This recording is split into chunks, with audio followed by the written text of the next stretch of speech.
Hello and good afternoon, everyone. Welcome to the Ask MBSAQIP call for the month of November of 2023. As always, here are the usual tips and reminders for today's webinar. Please remember to submit your questions for the open Q&A using the questions pane.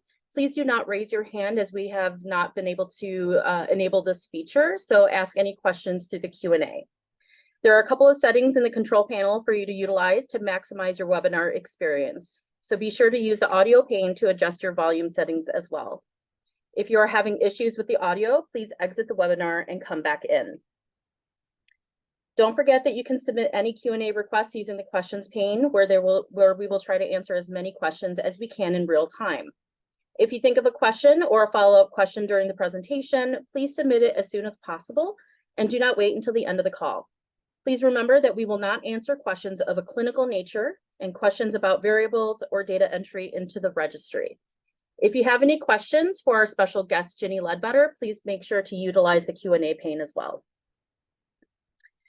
As we navigate through the webinar, you may notice that your submitted question was not selected to be answered this month, and here are a few reasons why. You submitted a registry or clinical question. Please remember to submit those questions to our clinical inbox at clinicalsupport@mbsaqip.com or .org. Our ask calls are to address accreditation-based questions or to answer questions specifically about standards compliance. So we are unable to discuss clinical scenarios, variables, or registry-specific topics. Your question was submitted after the deadline. We do export your questions approximately 1 week before the webinar in order to prepare for the call. If you have a question that you would like for us to answer directly outside of the webinar, you can always email our general inbox. Clarity and complexity. Either we did not fully understand your question or it was too specific or complex. So please contact us directly to answer those questions. And lastly, if you do not see your submitted question here, please contact us at mbsaqip@facs.org. We do have a very special announcement to make. We do have a new program manager for MBSAQIP. We have Lisa Hale, who used to be in our clinical support team, and she is now our manager. Lisa, would you like to say anything? Hi, thank you so much. The team has been incredibly welcoming, and I'm really excited. I've been with MBSAQIP since we were the BSCN program. As Cassie mentioned, I have been a member of the clinical support team, and I've been with the American College of Surgeons for 12 years. So I'm very familiar with the program, especially obviously the clinical aspects, and I look forward to working with everybody and getting to know more about the standards and accreditation side of everything. So thank you everyone for welcoming me, and I look forward to working with everybody. Thank you so much, Lisa. We are so happy to have you on board as our manager. With that being said, we'd like to give special thanks to Karen Pollitt, Senior Manager of Change Management and Continuous Quality Improvement in our Division of Research and Optimal Patient Care. Karen was very instrumental this past few months in being our interim manager for MBSAQIP. So we as a team just wanted to shout out to her and give her a very special thank you for keeping our ship afloat. So thank you very much, Karen. And here is our MBSAQIP accreditation and clinical support team. We have Lisa in the manager role. My name is Cassie Peters. I'm the program specialist. Megan is our program assistant, and we have our program coordinators, Johanna, Amy, Mikey, and Bailey. And we also have Jonah in our clinical support space. And if you would like to contact any of us, this is our contact information via email. We also have our mbsaqip@facs.org email box for our standards, accreditation, and administrative questions. MBSAQIP quality@facs.org is reserved for SAR or national QI projects, and clinical support at mbsaqip.org for registry, reports, or complex clinical scenarios. So we have a few announcements and updates for you guys. We wanted to talk about some of our stats for 2023. As of today, we have completed 332 site visits since January 1st, with 25 additional site visits scheduled through the end of 2023. And we have 9 in-person site visits already on the horizon for 2024, which is pretty amazing. We've also had 6 denied accreditation, but 2 successful appeals. And currently we have 47 on-site reviewers and 19 post-site reviewers, and we've had 2 successful summer conferences. And here are some more accreditation statistics for you. We currently have 958 accredited centers with 4 international data collection centers and 36 initial centers that are currently seeking accreditation. As you can see here, a bulk of our accredited centers are going to be on the comprehensive level designation. Approximately 700 or so centers are currently comprehensive only. And you can see a small breakdown of all the different designation levels that we have. But this is really exciting for us as we are approaching quite a big number of accredited centers. So we will do everything that we can to support all of you guys. And we just wanted to give you a small reminder for our primary and marketing contacts. Just as a reminder that ACS is providing the Surgical Quality Partner Diamond Plaque to every hospital that participates in the quality program. And your diamonds and digital assets are now available in the SQP eStore. And if you see the QR code with that cute little dinosaur in there, if you scan that, it'll take you to the eStore so you can go ahead and claim your digital assets and diamond. And if you have any questions about the program, you can contact sqp@facs.org for your redemption code if you have not yet claimed your diamond. So this is what we are asking for our surgical quality partners, which are you guys. The first thing is to claim your complimentary SQP diamond plaque for your own center, and you can email the sqp@facs.org email to do that. And the second thing is we want you to show off your participation on social media, and we want you to tag the American College of Surgeons at that tag right there. We'd love to be able to see how you guys display your diamonds and how you guys promote yourselves as a surgical quality partner, especially for MBSAQIP. And the third ask is that we have you guys update your CEO and marketing contact for important updates and resources. And you can do this via the ACS Quality Portal under Site Contacts. Along with the program, we are offering MBSAQIP specific marketing materials. As you can see here, there's a couple of different things that you guys can download. We have a social card, display ads, digital signage, and the main MBSAQIP mark that you guys can download for your digital assets. It's really exciting for us to be able to offer this information to you guys so that way you can promote yourselves as a surgical quality partner with the American College of Surgeons and then show off all that hard work that you guys have done. And then for our next 2 conferences that we have the ASMBS annual meeting that is upcoming in June, and that'll be held in San Diego, California from June 19th through the 13th. And then our next ACS Quality and Safety Conference will be held in Denver, Colorado from July 18th through the 22nd. And then there is a short survey that ACS would like for you to take. So if you go ahead and click on that QR code or scan the QR code, you're going to be able to sign up for registration communications. You're going to be able to talk about the content that you want to see. And then you also want to let us know which ACS quality programs you do participate in. So I am going to launch a couple of quick polls for you guys. The first one will be a conference poll. Are you planning on attending any of the 2024 conferences? And if you could just, give us a quick note as to what you guys are planning on doing, it'll give us a good idea of what we can expect. And then the next poll I'm going to launch will be about our SQP once this poll is done. So look out for that in just a moment. And then I'm going to go ahead and hand it over to Lisa for a quick update. Yes, we're really excited. We're getting ready to launch our B-Stop D project. This will be kind of an extension of our first B-Stop project. So this is targeting opioid prescriptions and bariatric surgery at discharge. So we plan on sending out the invitation within the next few weeks, definitely go out by the end of the month. So this is kind of what the email will look like. So be on the lookout for that. Official invitations are coming soon. Now it's time for our wonderful guest speaker, Ginny. Ginny Ledbetter has been a registered nurse for over 35 years and is passionate about quality in healthcare and improving patient outcomes. She received her BSN from Clemson University and her MSN from the Medical University of South Carolina. She is board certified as an adult health clinical nurse specialist and a bariatric nurse. Ginny spent most of her nursing career in the field of cardiovascular nursing and joined the bariatric surgery and medical weight loss team at Roper St. Francis Healthcare as a bariatrics program manager 7 years ago. She interacts with patients before surgery, when teaching various pre-op classes, and after surgery through patient rounds during their hospital stay, follow-up discharge phone calls, and the monthly support group. She ensures the program's policies, procedures, and processes comply with the Metabolic and Bariatric Surgery Accreditation and Quality Improvement Program, or MBSAQIP, accreditation standards, and is very involved with the quality and process improvement initiatives. We are very excited to have Jenny present Developing an Annual Quality Improvement Project. Take it away.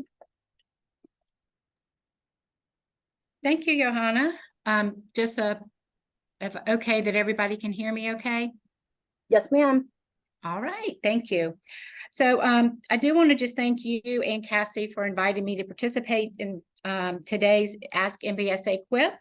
I'm thrilled to be able to share a little bit of the quality improvement projects that we have done here in our center. Oh, let me share my screen. Sorry, forgot about that. Okay, and y'all can see my screen, hopefully. Yep, we can see it just fine. Thank you. All right. A little nervous jitters here, first time, but I'm gonna forge ahead. So I do have no financial disclosures today. So this is Bon Secours St. Francis Hospital, where I'm actually employed. Bon Secours St. Francis is one of our 4-hospital system. One of the hospitals in our 4-hospital system. This is where all of our bariatric surgeries are performed, and it is the only hospital in our system that is currently accredited in performing bariatric surgeries. We will probably expand to another one of our hospitals. I think they're looking at 2025. We are a magnet facility, and like Johanna mentioned in the introduction,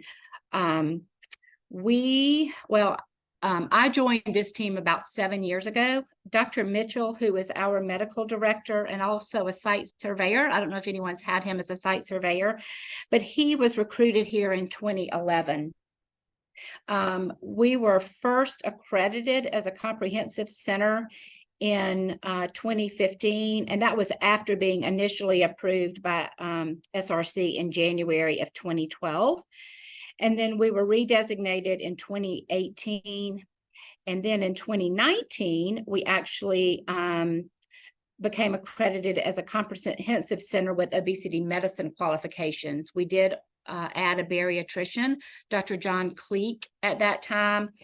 And like I said, we're accredited as a comprehensive center with obesity medicine qualifications in 2019. And then most recently, we're reaccredited as the comprehensive center with obesity medicine qualifications in 2022. So we are up for reaccreditation in 2025. Our surgical volume, we usually have about 250 to 300 cases a year. Last year, we were a little down because one of our surgeons did go out in March on a medical leave of absence, and he was out for a year. But I'm happy to report that he is back with us now. We primarily do gastric bypass surgeries. About 70% of our surgeries are gastric bypass. About 25% are sleeve gastrectomies. We do an occasional band removal. I think we did one adjustable gastric band placement. We did, I think, one last year. And we also do about 5% of revisions, conversions, and band removals.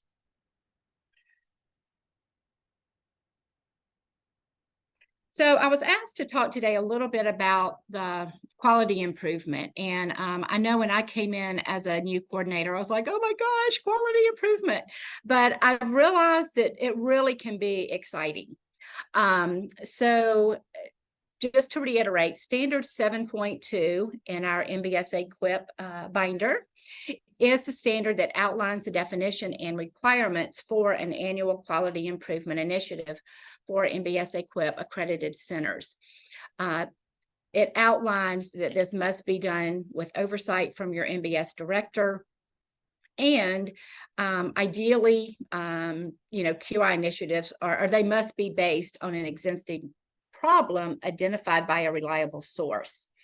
So probably the easiest, not necessarily the best, but because if you're developing your QI project from your SAR, then it means there definitely are some issues. You're in a high outlier status. So centers that are found to be a high outlier on the semi-annual risk-adjusted report, or the SAR, must develop a QI initiative designed to address that high outlier status.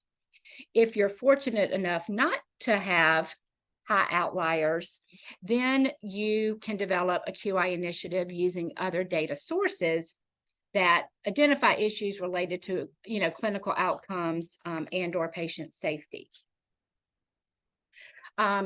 Also, centers must adopt a consistent methodology for their quality improvement initiatives. And this can vary from center to center, just kind of depending on the needs and expectations of those facilities.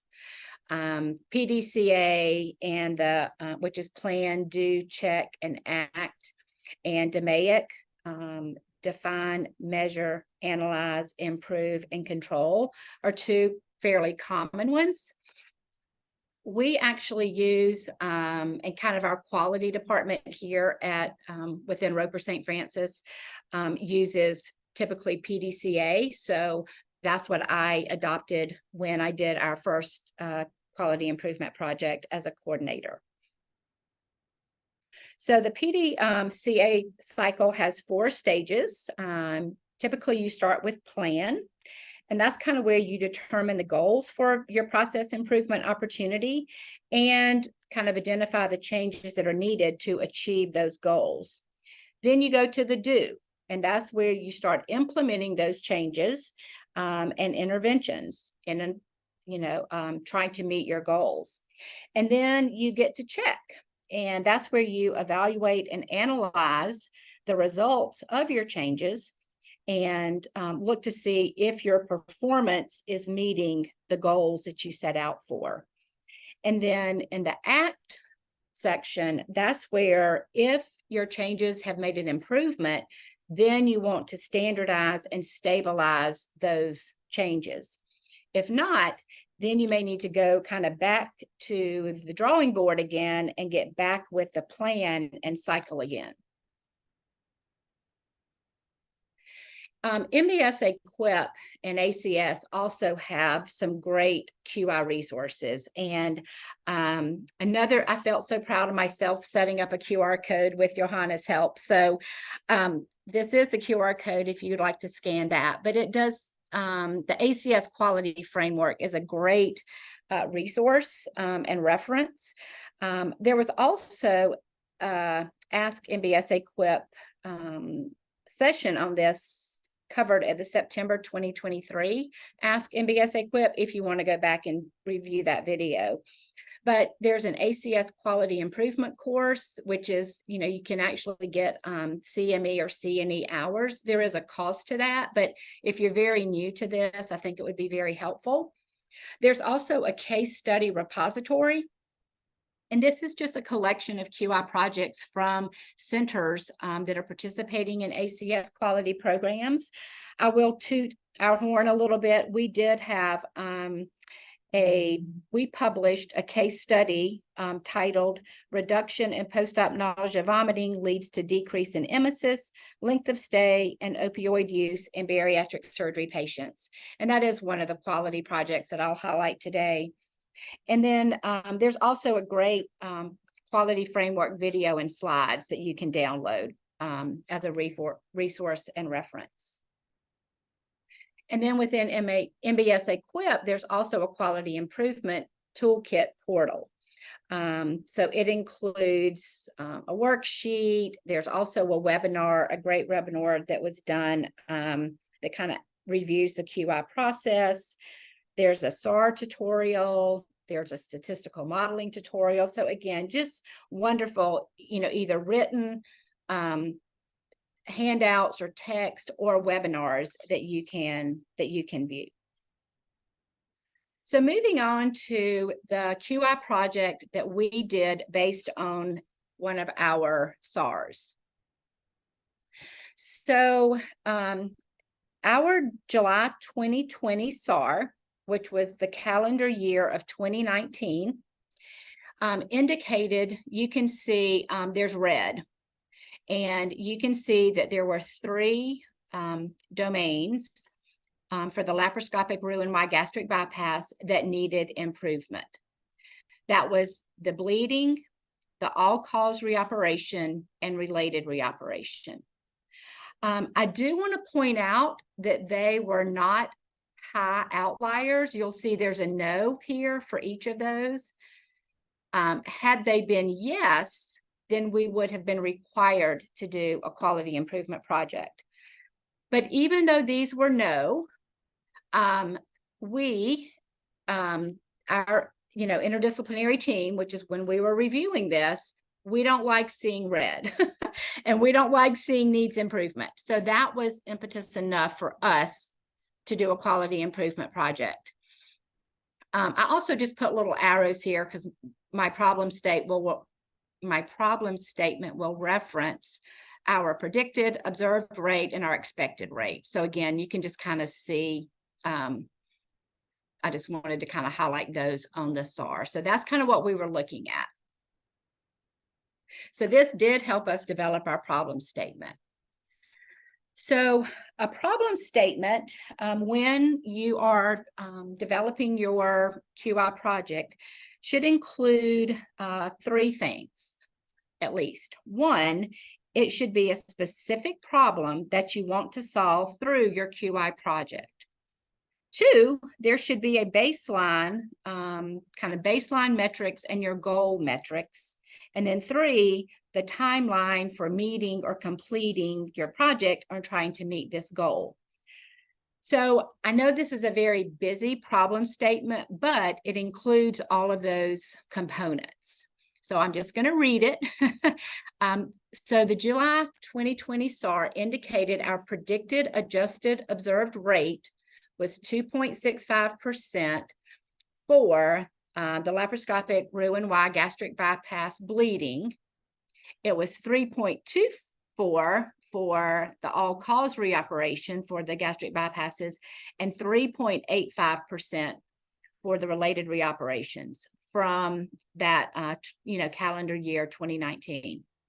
So our goal was to lower all of those percentages to the expected rates of 1.36%, 2.16%, and 1.65% respectively by the end of 2020, which would be December 31st, which would then be reflected on our July 2021 SAR. So next we would go to our plan. We're starting our PDCA cycle. So we're starting with plans. So our 2 surgeons, Dr. Mitchell and Dr. Thomas, they reviewed these cases that were related to bleeding or reoperation. There were 7 unique patients, and they were able to identify commonalities and trends, and they agreed on surgical changes and interventions that could be done during surgery to present to the MBS committee. So we move to our do section. And so Dr. Mitchell and Dr. Thomas, they presented their recommendations for their findings from the chart review at our MBS committee. And they had some interventions that were related to reoperations that didn't involve bleeding. And then I'll go over the ones that did involve bleeding. And again, this is a little bit over my head because as you'll see, they were all related to what they were doing surgically. But so they were going to change their surgical technique when closing. And this, let me preface this too. This was in 2019. So at that point, we were doing all of our surgeries laparoscopically. We did not implement robotic surgeries until 2021. So this was still laparoscopic. So they were going to change their surgical technique when closing the trocar site at the left anterior axillary line from a single suture in a figure 8 fashion tied intracorporally to interrupted sutures tied intracorporally. They also wanted to aggressively repair intraoperative identified hernias at the time of initial surgery. And they changed to inverting a staple line of the BP limb when closing the mesenteric defect at the JJ to prevent adhesion. So they had found that some of the, not repairing the hernias, not having that staple line not inverted where it was kind of rough, was causing adhesions. So those were the recommendations for reoperations that didn't involve bleeding. As far as their recommendations for reoperations that involved bleeding, they wanted to aggressively utilize the hemostatic agents, including Flow-Seal or Surgiflow. They also wanted to consider using buttress material with the linear stapler, or consider oversewing the staple line just to ensure that hemostasis. And then there was also meticulous oversew of the circular staple line at the GJ area with the intraoperative endoscopy.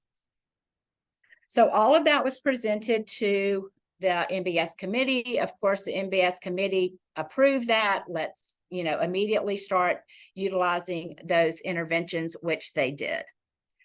So when we went to the check, of course, we pretty much meet monthly. Our MBS committee meets monthly. And so we're already reviewing occurrences before the SAR comes out, so we kind of have an idea of if we've had reoperations or bleeding.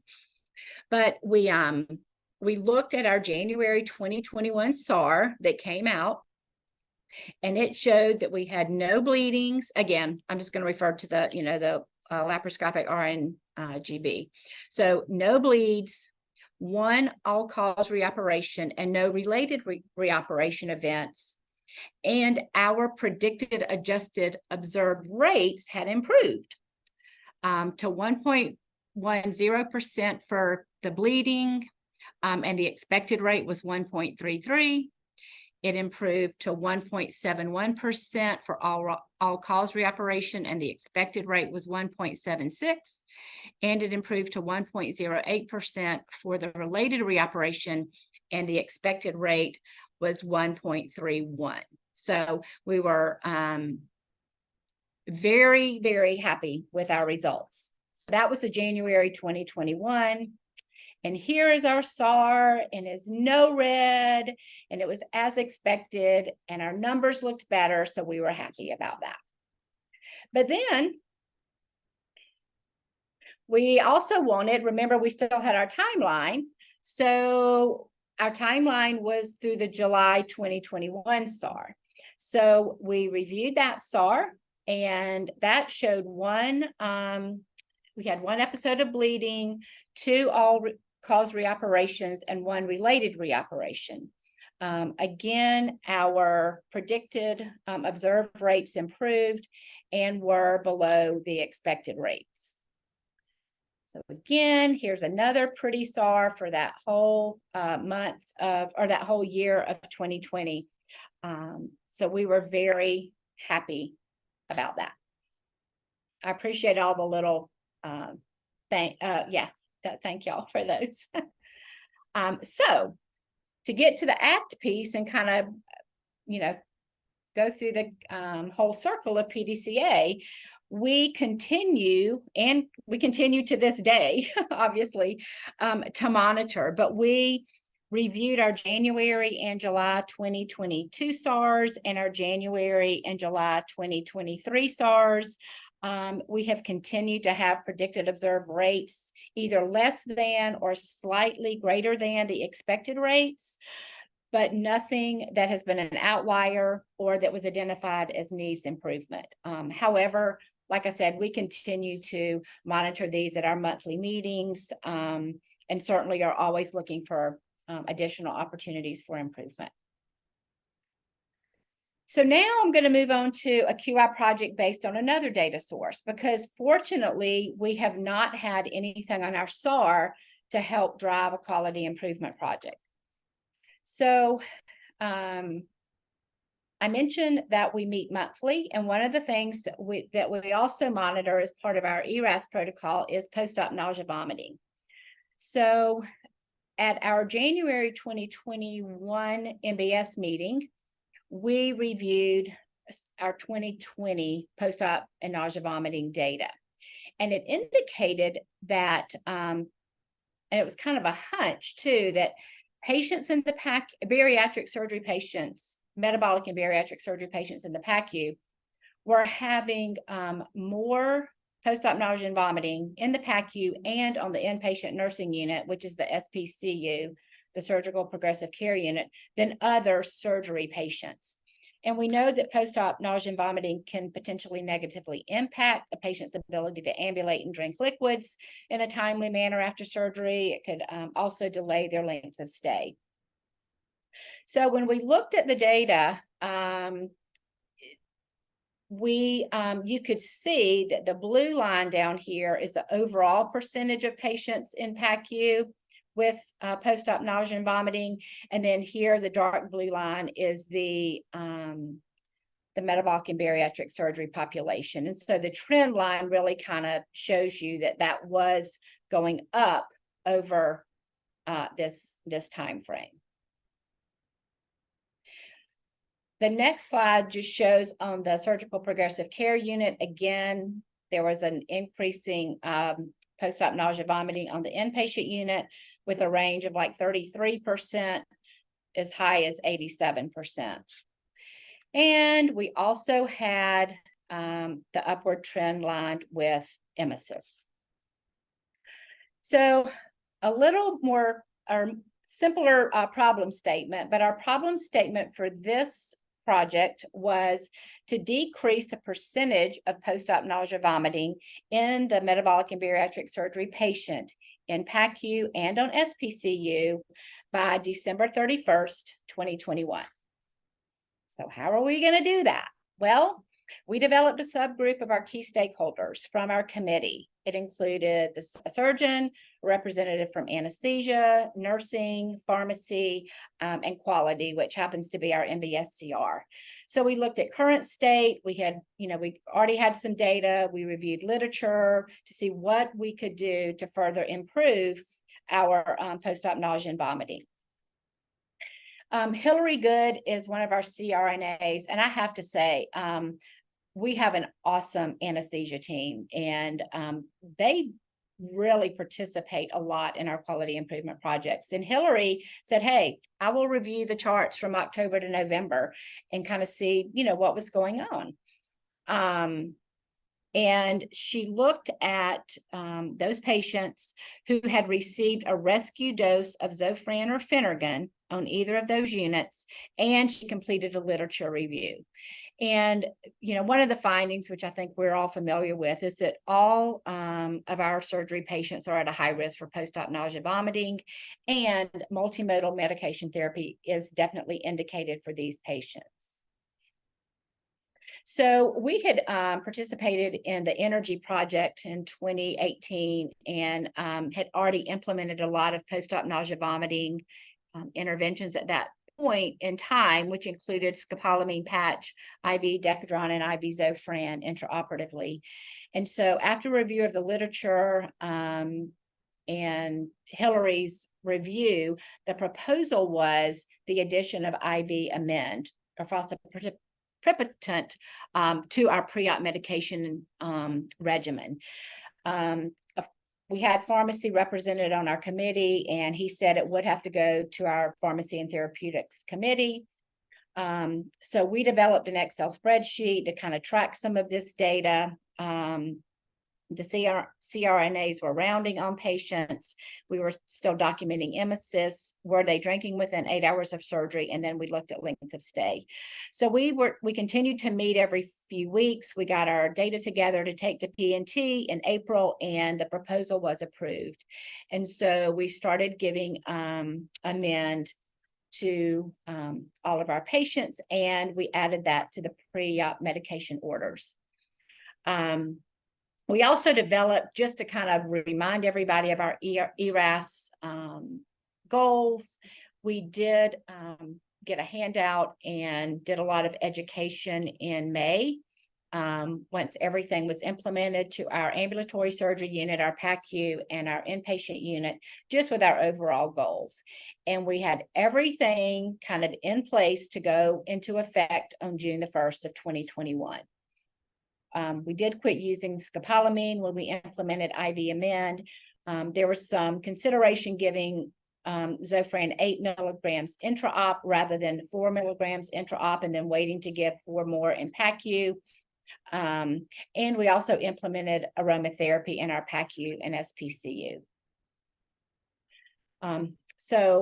We also looked at decreasing the drinking time from 8 hours after surgery to 6 hours. We write the time that the patient left the PACU on the inpatient whiteboard, just as a visual cue of when the clock starts. We still track that to this day. We got our order sets kind of teed up in Cerner. We have since moved to Epic, but again, this was a couple of years ago.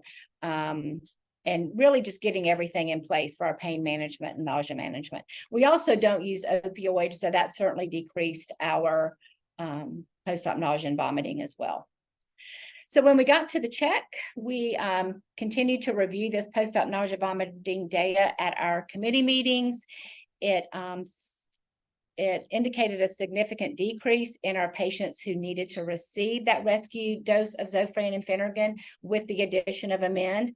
So the addition of IV amend definitely contributed to a decreased percentage, as shown on this next slide. So this was, again, you can see the monthly average here was about 45%, and that trend line did trend down. And then looking at the results on SPCU, the blue line was the metabolic and bariatric surgery patients on SPCU, and we switched to Epic in August. And at that point, we also realized in going over the data that one of the surgeons was giving Zofran, not just, he was giving it prophylactically. He wasn't just giving it as needed as kind of a rescue dose. So when we pulled out the patients that were getting Zofran and only looked at the patients that were getting Phenergan, which is the orange line, the results were a lot better. So I think this is kind of artificially elevated, but that was just one of the things that came out when we really started, looking at the data. And then we also had a decrease in emesis. This patient in February did not get amend. We had no emesis for 6 months. In September and October, we had 2 patients that had emesis, and we had 1 patient in November that had emesis, and then none in December, but still great results. So we continue to review this data as part of our ERAS metrics. Like I said, we can continue to review this monthly now in our meetings. And if it ever starts ticking up, then we'll look to see if there are other interventions that we need to do.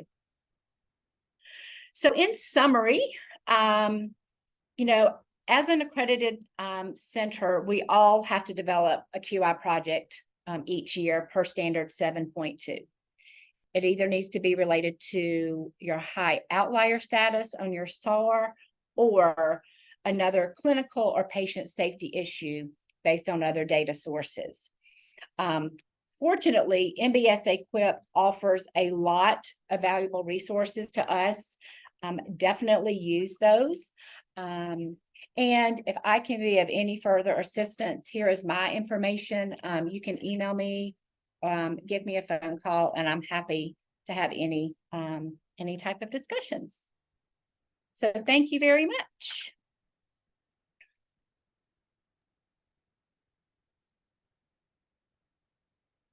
Awesome. Thank you so much, Jenny. I'm going to turn it over to Johanna to ask you a couple of questions. Great presentation, Jenny. There was so much wonderful information, so hopefully our listeners can walk away with some new information that they can go ahead and take to their own centers. And just as a reminder, this webinar will be posted under the Ask MBSAQIP tab on the MBSAQIP webpage if you'd like to reference it at a later time. And now we'll go ahead and transition into our live questions. So the first question today is, can you provide an overview of how you identified your project and developed your problem statement? Yes, so kind of like I mentioned in the presentation, we always are going to develop a QI project based on our SAR. That's going to be obviously our number one reason if we're a high outlier. If we're not, then we're looking at some of our other data, like post-op nausea and vomiting, post-op opioid use, our length of stay, patient satisfaction. And I mentioned earlier, we did participate in the energy project, which was all about decreasing opioids. And so we continue to track those metrics even today, even though, we really aren't necessarily required to track those. They're just great outcomes to track. I also mentioned earlier, our anesthesia providers have been wonderful working with us. And sometimes other people in the committee will come up with an idea or a hunch like, hey, I've noticed this, or have you thought about that? So that's kind of how we identify our project. And then the problem statement, like I mentioned, just trying to have those three components. What is your problem? Kind of what are the goals that you want to have? And then what is your timeline? And being organized to keep that as an action item and keep communicating that at your MBS meeting so everybody's on the same page and can see the progress. Wonderful. How did you involve key stakeholders in the QI project? And were there any challenges in getting buy-in? I feel very fortunate. I know we have 2 surgeons here. So we don't have, I know some centers have a lot of surgeons and we have 2, and I feel very blessed by that. So, but we have a very robust and interactive MBS committee. People come, they participate. I think a lot of it is Dr. Mitchell is very organized, and so am I.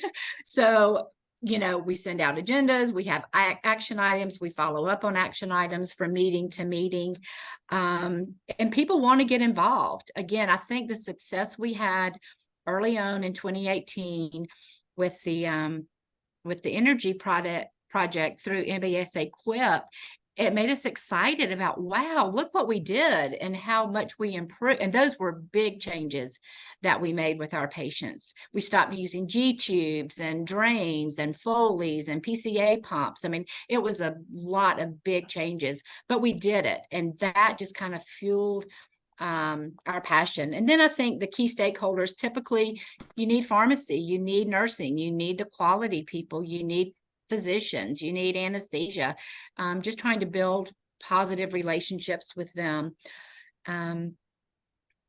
Honestly, I don't know that I've really had many challenges getting buy-in. Yeah, everybody may not just be gung-ho to go at the beginning, but usually with discussion and open dialogue at our meetings, you get to at least have your voice heard, have things considered if you are a little hesitant, and then we kind of reach a consensus on what's going to be best for the patient. So I've been very I really haven't had many, we haven't had really many challenges getting buy-in for our projects. Lovely. What are some obstacles or challenges?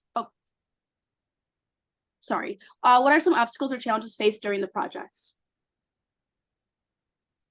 Kind of like I said, I don't. We really haven't had many obstacles or challenges. Like I said, people come to the committee, they participate. We would hold subgroup committee meetings in between our MBS committee meetings, and people would come and participate and kind of do what they needed to do for their piece of the project. So I've been very fortunate, I guess.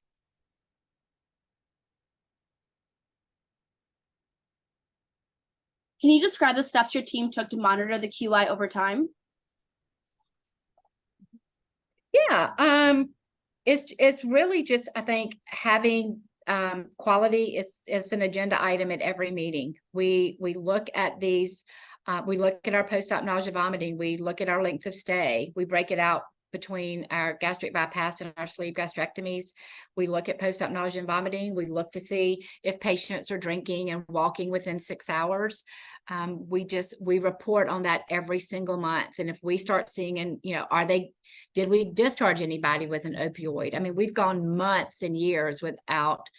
Every now and then we'll have a patient that will discharge on an opioid, but for the most part, we really do not use opioids, intra-op or post-op. So we just continue to monitor those on a monthly basis. And if we ever start seeing an uptick, then we have further discussion about, do we need a project? Great. Can you describe the impact that QI projects have had on your organization? I think they've had, particularly, again, I keep going back to the energy, which was, for those of you that may not be familiar, it stands for Employing New Enhanced Recovery Goals to Bariatric Surgery.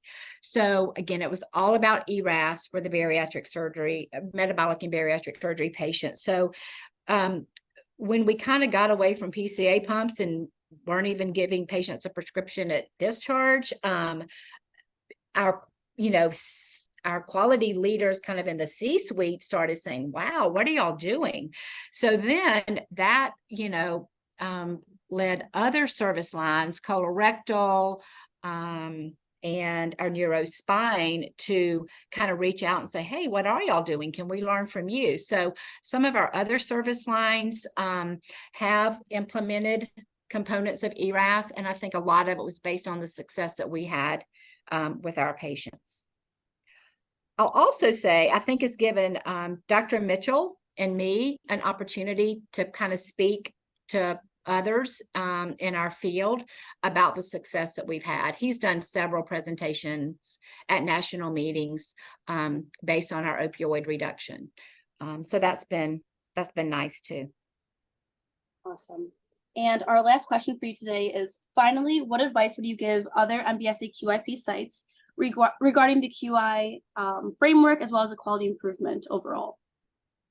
My advice is just to use the resources. There are so many resources available. And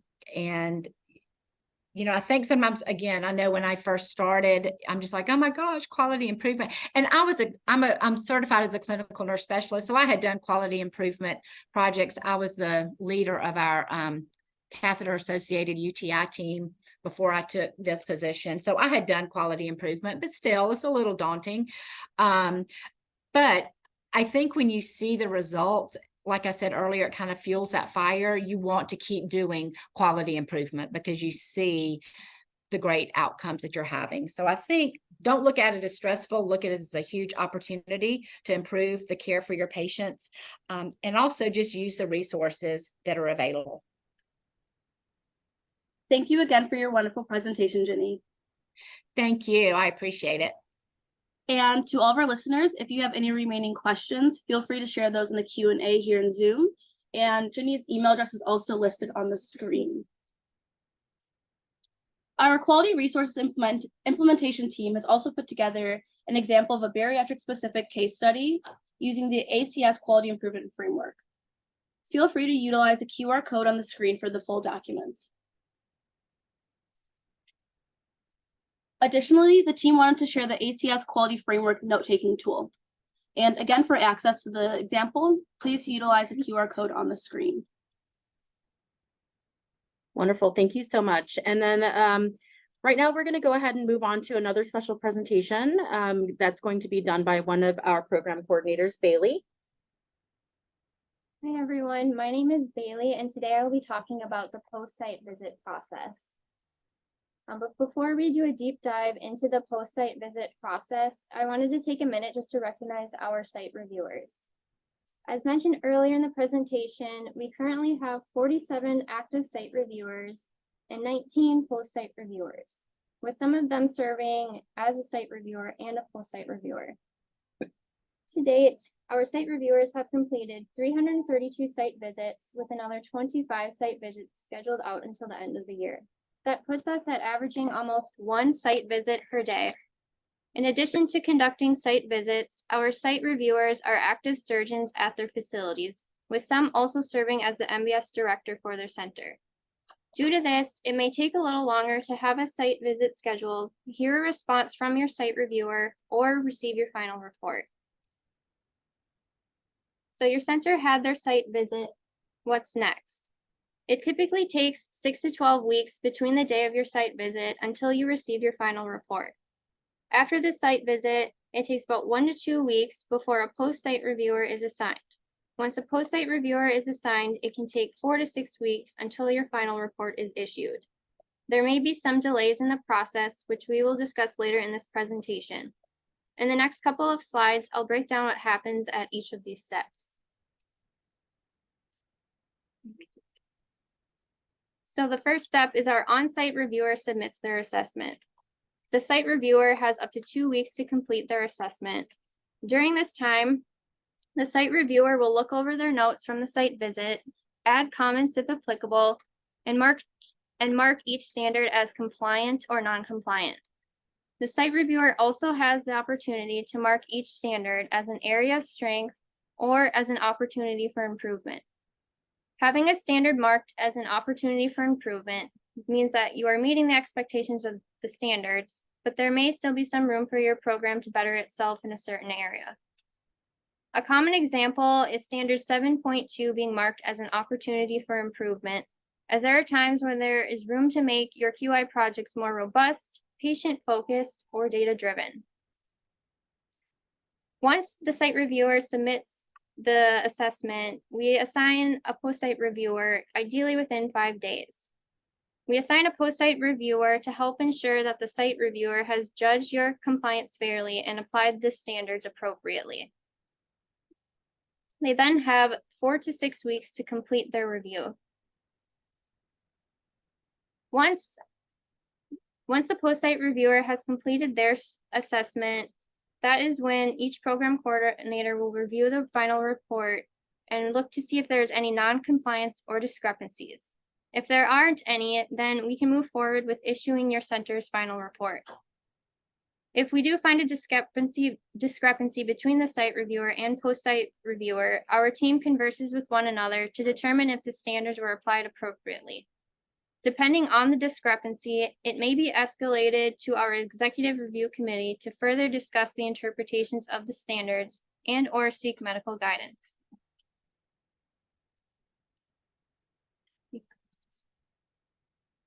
So, what can cause your final report to be delayed? Your surgeon's contact information has not been entered into the quality portal. We cannot issue the surgeon verification letter unless we have their information inputted into our system. Another cause of delay can be discrepancies between the site reviewer and post-site reviewer, which could potentially lead to corrective action. And then the last one is sometimes our site reviewers may have technical difficulties with the website, as I'm sure some of you have also experienced yourself. And then we'll talk a little bit about corrective actions. So corrective action is a way to bring your center's non-compliance into compliance depending on the findings of the site visit. The corrective action timeline depends on the severity of the non-compliance measures. However, it is important to note your accreditation is still maintained, as this is an internal process and only MBSAQIP and your center are aware that you have a corrective action. Once your corrective action is submitted, the program coordinator will work with your center to resolve any deficiencies and issue your center's final report. And a brief overview of the process. So you have your site visit. The site reviewer submits their assessment within 1 to 2 weeks. And then the post-site reviewer has 4 to 6 weeks. Altogether, this can take 6 to 12 weeks until your final report is issued. In addition to your accreditation plaque that you will receive once you're accredited, each hospital is also eligible to receive the new surgical partner plaque, and we highly encourage you to look at the website and get your marketing materials.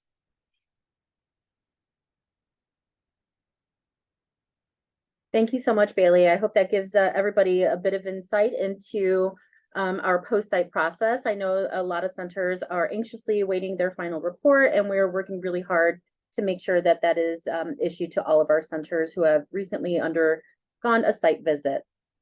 So we are actually nearing the end of the hour, so we won't have any more time for any questions. We actually answered a lot of questions in the background. If you have any additional questions, here's all of our contact information. You can contact us at the email addresses below.